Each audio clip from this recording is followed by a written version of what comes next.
Welcome here. Tonight we're pulling from Forshan, threads that are dark, twisted, and deeply unsettling.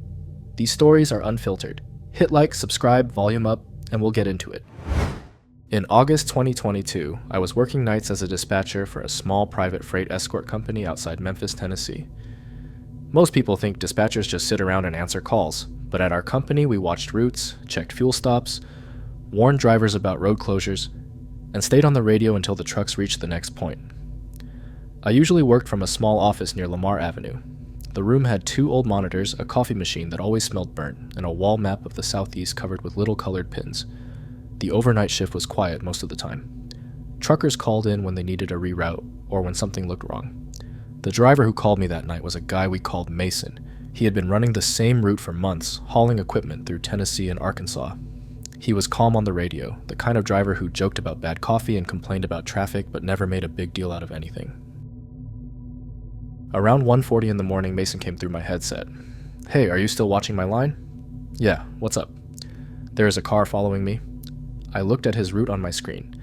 He was heading west on I-40 after leaving Memphis. I asked him what kind of car it was. "Dark SUV, older model, can't get a plate." I waited for him to laugh or say he was messing with me. He didn't. "How long has it been there?" I asked. "Third stop." That got my attention. Mason explained that he had noticed the SUV at a pilot station earlier near the highway. He thought it was nothing. A lot of drivers stopped at the same places. Then he saw it again at another gas station. The driver parked far enough away that it looked normal, but the SUV was always facing his truck. The third time was different. Mason pulled into a rest area because he wanted to check his tires and grab a drink. The SUV rolled in about 2 minutes later and stopped where the driver could see straight into the cab. He said the man inside never got out. I asked him if he had seen the driver's face. "Only for a second, white guy, baseball cap, maybe mid-40s. I told him to stay locked inside and keep moving when he felt safe. I was still trying to find a normal explanation. Someone on the same route, another driver taking the same breaks. A coincidence that looked worse because it happened 3 times. That was what I thought until Mason sent me a picture. It came through our company app. The image was blurry because it was taken through his windshield, but I could see the SUV parked beside the truck. It wasn't close enough to block him in. It wasn't doing anything obvious. It was just there." Mason kept driving. I stayed on the radio with him while checking other trucks in the area. I didn't tell everyone yet because I didn't want to scare drivers over something I couldn't prove. About 20 minutes later, Mason spoke again. "He's back." I checked the map. "Where are you?" "Near the next fuel stop. Don't pull in." I wasn't going to. A few seconds passed, then I heard a loud hit through the radio. Not a crash. More like metal slamming into metal. "Mason?" No answer. "Mason, talk to me." His voice came back, louder this time. He hit the trailer. I sat up in my chair. "Are you moving?" "Yeah." "He's trying to push me over." I could hear the engine and road noise through his microphone. Mason was driving faster now. He told me the SUV had pulled alongside and hit the rear corner of the trailer. The first impact was enough to shake the cab, but the truck stayed straight. I started calling for help while keeping him talking. "Take the next exit if you can." "I can't. He's watching every move." Then another voice came through the radio. It wasn't Mason. "Keep driving, Mason." I froze. The voice was calm. I asked Mason if someone was in his cab. "No." The stranger came back. "Route 6. You should have stopped at the second station." Mason didn't answer. I felt my hand tighten around the headset. The man knew his name. He knew the route number. He knew where Mason had planned to stop. I grabbed the company emergency list and called a nearby highway officer while telling Mason to head toward a truck inspection area that was still open near the interstate. It was not close, but it had cameras and people working overnight. The SUV stayed behind him for several miles. Then Mason said something I still remember. "I think he knows you're on with me." I looked at the radio screen. The stranger had stopped talking. That was worse. Mason reached the inspection area a few minutes later. The SUV followed him right up to the entrance, then suddenly slowed down and took a different road. It did not try to follow him inside. Officers arrived before Mason left the area. The truck had damage along the back corner of the trailer, but Mason was okay. By then, I had already warned the other drivers on that route. We checked recent reports from our company and 2 others we worked with. Nobody had a clear answer, but there were a few drivers who mentioned strange encounters at stops over the previous weeks. One of our drivers, a guy named Ray, called me later that morning. He had been listening to the warnings and said he remembered seeing a similar SUV near a truck stop outside West Memphis a few days earlier. I thought the guy was waiting for someone, Ray told me. Did he talk to you? No, he just sat there. I asked him why he remembered it. Because he wasn't parked like a customer. He was parked like he was watching the entrance. That was the first time I realized Mason's situation might not have started that night. I spent the rest of the morning going through old notes from the dispatch system. Most of them were ordinary. Late arrivals, flat tires, drivers asking about weather. But there were a few comments that stood out. A driver had reported someone walking around his truck while he was inside a restaurant. Another mentioned a vehicle that moved whenever he moved between stops. Nothing serious enough for a police report. Nothing that seemed connected at the time. The company owner told us to save every detail we had. Nobody wanted to say much more about it. The SUV was found the next morning. A county deputy spotted it on a dirt road outside the city after a call from someone who saw a vehicle left behind. The cameras from the inspection area showed the driver leaving the main road before disappearing from view. The vehicle was abandoned. Inside the trunk, they found clothing that belonged to several truck drivers. There wasn't much else they released to us. I never found out who the man was or how long he had been following people. The company changed some procedures after that. Drivers stopped sharing their planned fuel stops over open channels, and we started taking reports from even small concerns more seriously. A few days after it happened, Mason came by the office during the afternoon. He put a photo from the damaged trailer on my desk and thanked me for keeping him on the line. Then he pointed at the radio sitting beside my monitor. That guy heard everything. I looked at the radio. It was just sitting there, quiet, like it always was. A month later, I was still working nights when a different driver called in from a route near Jackson, Tennessee. He asked if we had any reports about a dark SUV following trucks. I didn't answer right away. I checked his location on the screen. Then I asked him where he was parked. He told me the name of the gas station. I told him to leave immediately and stay on the road until he reached a public area with cameras. He asked why. I looked at the empty space beside his truck on the map. Because the last time someone asked me that question, I didn't know the answer until it was almost too late. It was August 2014. During the last summer, I worked nights at a blood donation center outside Omaha. The building sat in a small commercial area near West Dodge Road, between a dentist office and a closed furniture store. During the day, it was busy enough, but after 8 p.m., the place felt empty. Most people in the area were already home by then. I was the night intake worker. My job was mostly paperwork, donor screening, labeling samples, and making sure the collection room was ready for the morning crew. I worked with a nurse named Sarah. She'd been there longer than me and knew every little problem with the building, including which doors stuck and which lights took a few seconds to turn on. The two of us were usually the only people there after the evening donors left. The strange thing is, the man who caused all of this did not seem strange at first. That was the part that bothered me afterward. He looked like someone you would forget 5 minutes after seeing him. Middle-aged, average height, clean clothes, nothing that would make you pay attention. He walked in around 9:15 p.m. on a Thursday carrying a small wallet and an ID card. Sarah was in the back room checking supplies when I greeted him. "Here for a donation?" I asked. "Yeah," he said. "I called earlier. I checked the appointment system, but there was no name matching his information." "What name did you book under?" He smiled a little and looked down at the counter. "Maybe it was under Mark." I searched again. Nothing, that was not unusual. People sometimes forgot what name they used when calling, especially if they booked through a workplace drive. I asked for his ID, but the name on it was different. He noticed me looking at it. "Oh, that's my old one," he said. "I must have grabbed the wrong card." He reached into his wallet again and gave me another ID. The second name was different too. That made me stop. I told him we could not accept the donation unless his information matched our records. I explained that it was a safety rule, not something I could override. He did not get angry. That almost made it worse. "Can I just come back tomorrow?" he asked. "Sure. Bring the right information and we can get you checked in." He nodded and left. I remember watching him walk across the parking lot through the front window. The lights outside were bright because the lot was shared with the dentist office next door. His shadow moved across the pavement, and then he got into an older silver sedan. I mentioned it to Sarah when she came back. "That guy had 2 IDs, I said. She looked at the paperwork.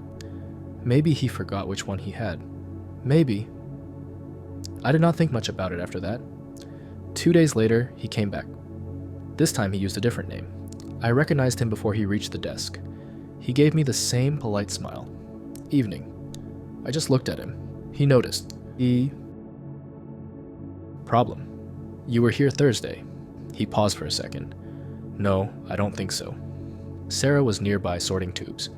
She looked over when she heard that. I asked him for his information again. The name was not the same as before. The address was different too. I kept my voice calm. We have a record that you were here recently. He shrugged. I donated a lot of places. Then you probably know we need matching information. He looked past me toward the hallway leading to the collection rooms. Is the truck coming tonight? I thought I misunderstood him. What truck? The pickup, the one that takes everything after closing. There was no reason for him to know that. It was not a secret exactly, but it was not something donors usually asked about. The transport schedule was handled by employees and drivers. I laughed a little because I did not know what else to do. I don't handle that. He kept looking down the hallway. Who stays here after everyone leaves? Sarah stepped forward. Why are you asking? The man turned toward her. I was just curious. He left after that. Neither of us said much for a few minutes. The next morning, Sarah called the office manager. She checked the recent donor records and found something strange. The same man had attempted to donate at 2 other locations in the Omaha area over the previous month. Different names each time. Neither place accepted him. Nobody had called the police because, at that point, there was not much to report. He had not threatened anyone. He had not broken any rules besides being suspicious. That changed the following week. He came in at 10:02 p.m. We closed at 10. The front doors were still unlocked because we were waiting for one final donor who had already checked in. I was finishing paperwork when I heard the door open. The man walked inside. Sarah looked at the clock. We're closed. I know, he said. The way he said it made both of us look up.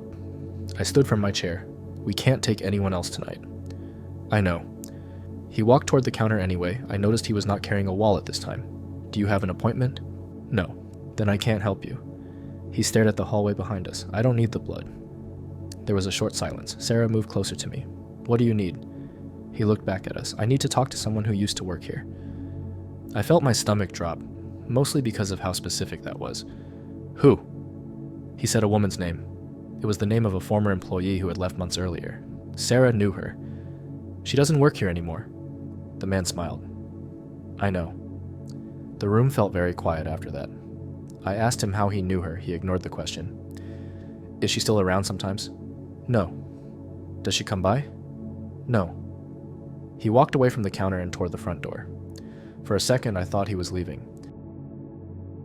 Then I heard the lock turn. He had locked the door. I froze. Unlock that, Sarah said. He looked at her. I just need a few minutes. Sarah grabbed the phone on the desk. The man noticed. Don't. It was the first time his voice changed. Not loud, just different.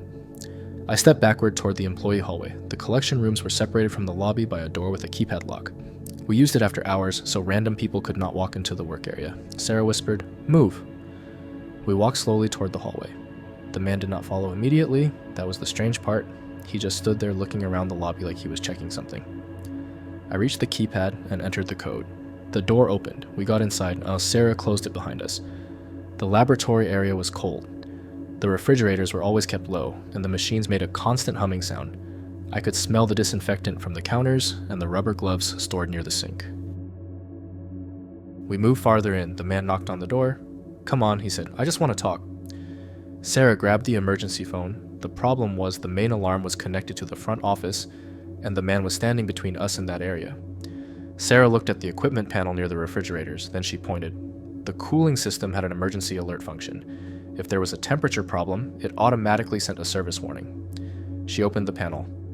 Can that call someone? I whispered. Not directly. Then what? She looked at me.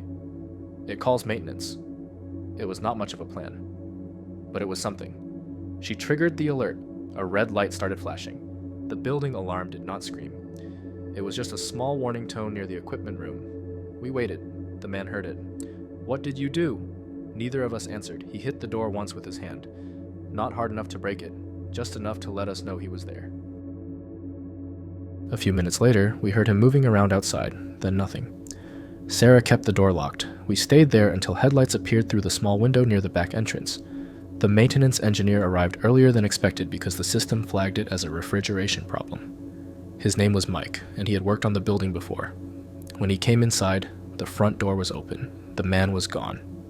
He had broken the small window near the storage area and climbed out. The glass was still on the floor. Police were contacted after that. They reviewed security footage from nearby businesses because our camera only covered the lobby. A gas station across the road had footage of him arriving. Another office building had footage from a previous visit. They found the same man using different names at several places. I never found out why he wanted the former employee. Nobody ever gave me a clear answer. The building changed the night schedule after that. They added another security check and kept the doors locked earlier.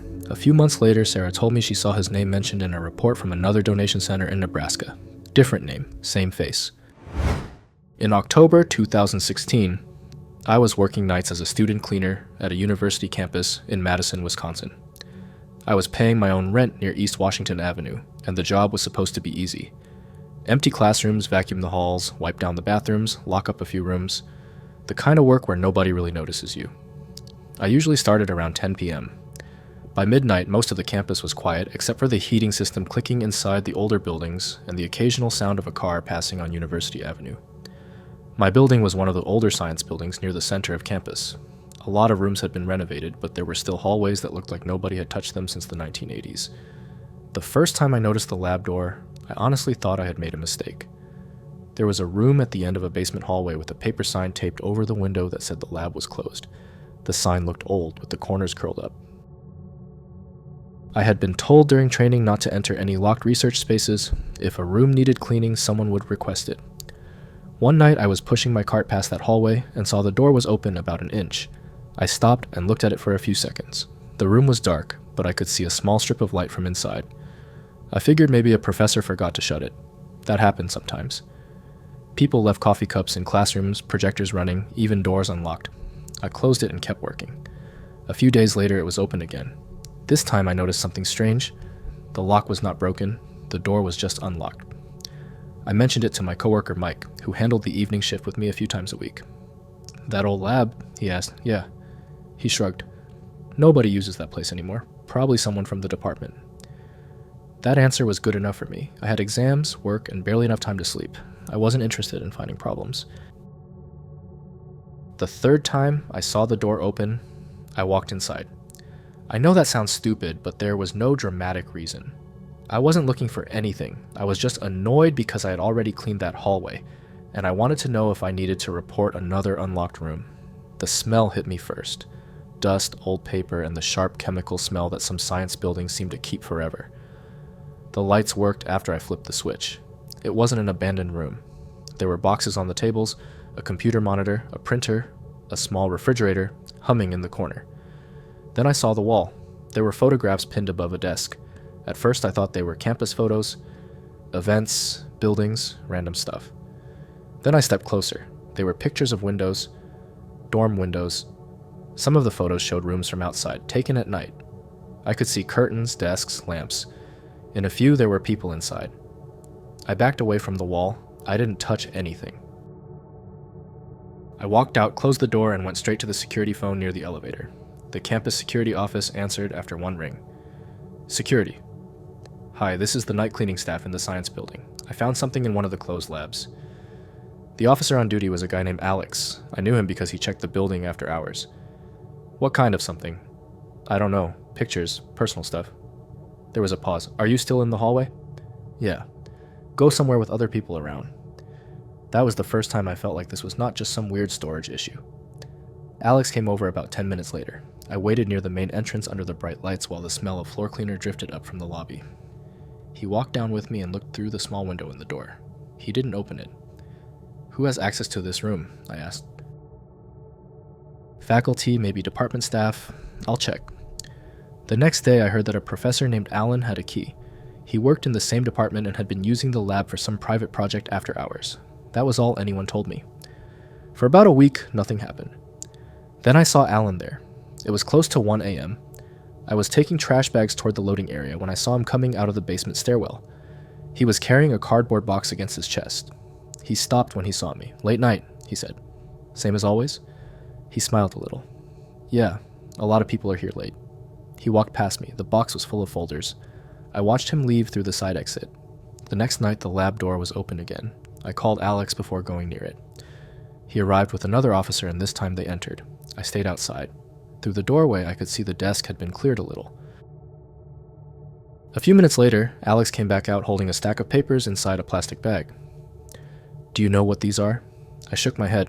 They were printed schedules, student schedules, names, classes, room numbers. The photos were still there too. The university did not call it an emergency. They told security to preserve the room and contact the department. I don't know exactly what happened behind closed doors, but 2 days later the lab was sealed. I thought that was the end. It wasn't. Around 11:30 one night, I was cleaning the second floor when I got a call on the internal phone. It was Alex. Where are you right now? The biology hallway. Don't go downstairs. I stopped. Why? Because Alan is there. I looked down the stairwell. The lights were off on the lower level. What is he doing? Just stay where you are. A few minutes later, I heard footsteps below me, then the sound of a door closing. Alex came up from the other staircase. He was moving boxes, he said. He doesn't know we're watching.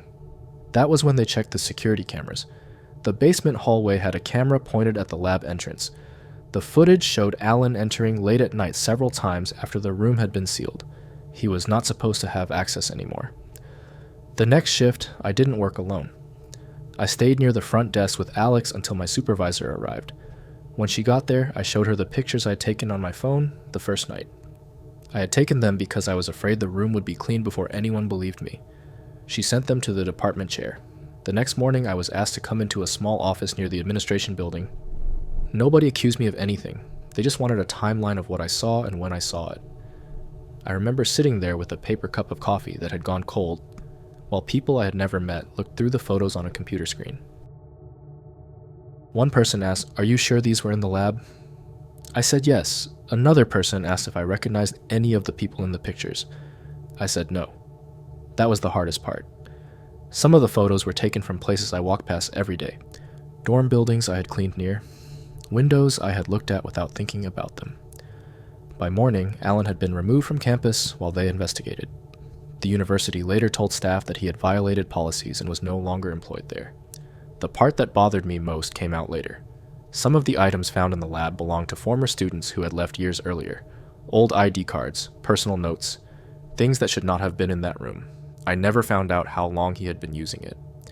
A few weeks after everything happened, I was walking past the basement hallway during my last shift before winter break. The lab door had a new lock. There was fresh paint around the frame. I looked at it for a second, then kept pushing my cart. The next morning, security showed everyone the camera footage from the night Alan tried to empty the room. He had walked right past the camera. That's where the darkness settles back in and becomes our constant. You've got my thanks for staying loyal through everything. Which narrative's going to be your shadow? Tell me in the comments. There's no shortage of twisted content waiting. Stay aware. Next time's already waiting.